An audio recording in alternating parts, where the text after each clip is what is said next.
Ito mga paps, Chameleon Pigments. Blue, green, red. Available sa mga online shop like Lazada, Shopee.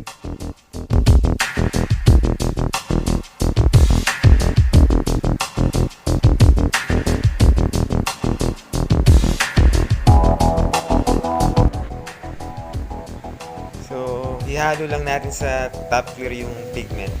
Tapos i-shake natin. Mas maganda kasi nasa bottle. Para lagi mong nasi-shake.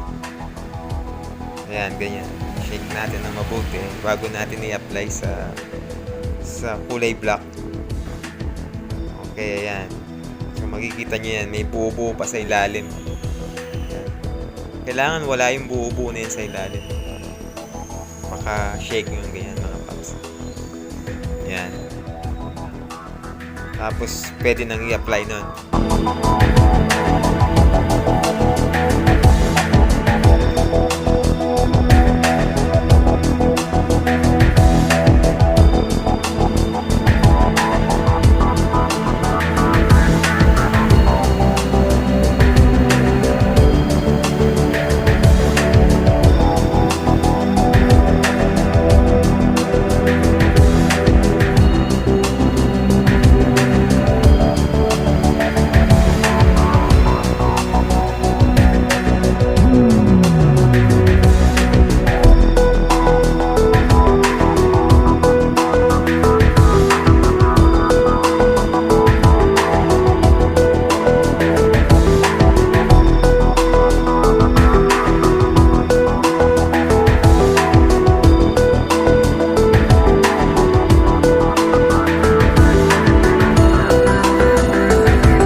Paps, ito na yung finish ng Chameleon paint natin.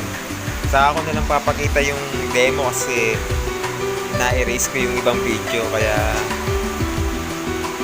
wait nyo na lang yung susunod na upload natin. Gagawa na lang tayo ng panibagong video para dun. Okay, salamat nga pala sa panonood. At huwag kalimutang mag-subscribe, like, and share. Salamat!